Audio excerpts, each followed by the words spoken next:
Richard Norris, the director of the Gruntles 2.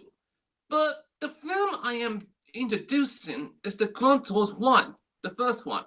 The film was made with everyone that worked at SOLD, a charity shop in Shoreham where I work. If you haven't been there, I suggest you definitely check it out when we can all go back to the shops again, eventually. It's a very unique charity shop run by some lovely folk, and at the moment, during this lockdown, it is running a system called SOLD Takeaway Service.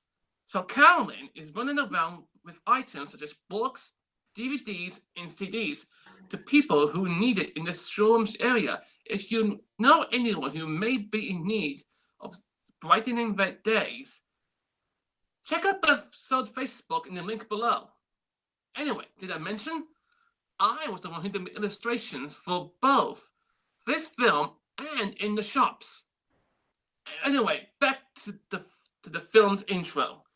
The Gruntles was made in 2017 and screened at Oska Bright Film Festival 2017. It is a dark comedy about a strange family that runs a junk shop. The Gruntles are lazy and cheap and they don't like customers. But one day, a particular customer comes to the shop and everything changes. And here is the Gruntles. Hope you enjoyed it. Oh, and by the way, there is a sequel to follow which I directed, so watch this space.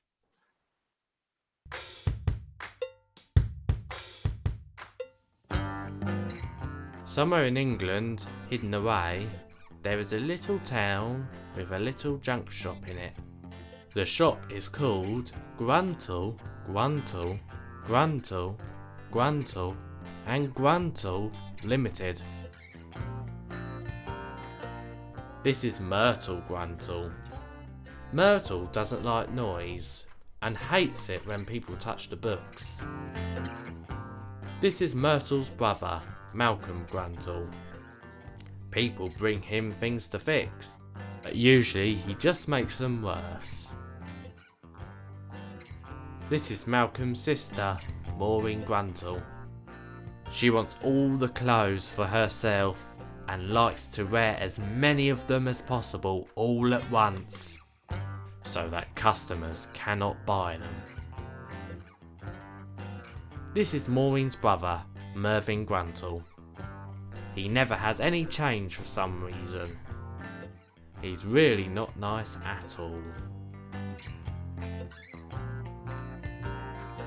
This is Mervyn's other sister, Mildred Gruntle. Mildred does things in the basement. No one is brave enough to ask Mildred exactly what she's doing down there.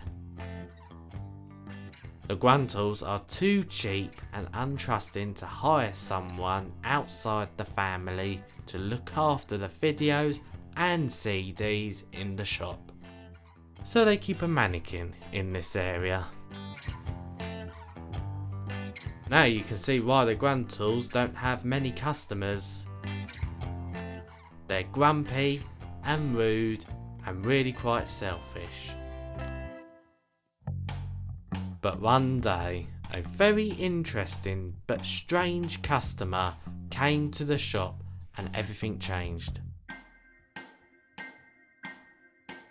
As the interesting customer made his way around the shop, for some strange reason, he was ignored by all of the Gruntles. But when this very interesting customer got to the video section of the shop, something terrible happened.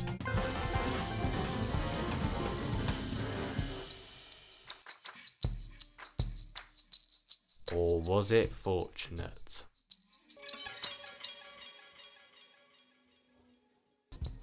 Either way, Mervyn was having none of it, and threw the interesting customer out of the shop.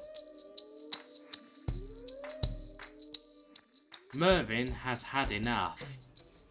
The shop doesn't make any money, and he is fed up with the customers coming into the shop, making a mess and being demanding. He calls all the Gruntles to the counter for a family meeting. But the Gruntles being the Gruntles, it soon turns into an argument. Will they ever learn? The Gruntles walk off in a huff, leaving the mannequin on her own in the shop as usual. The next morning, something amazing has happened. The Gruntles cannot understand what has happened and stare at the shop in wonder. But before they can say anything, something even more amazing happens. Customers start arriving, and they don't stop.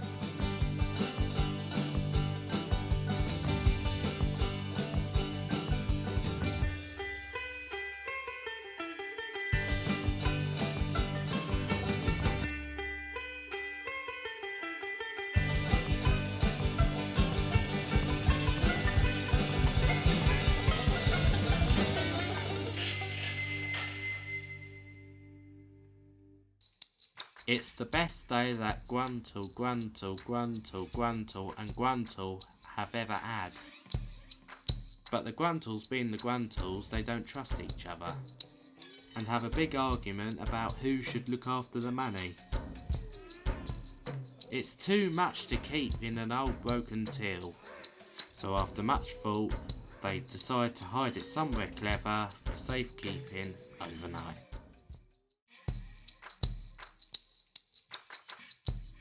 When the Gruntles came back the next morning, they wondered whether the previous day was a dream, because everything was back the way it had been before.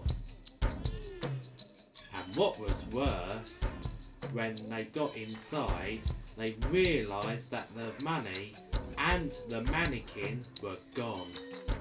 You'd think the Gruntles would have learnt by now that being grumpy isn't the answer. But the Gruntles being the Gruntles, they just carried on arguing.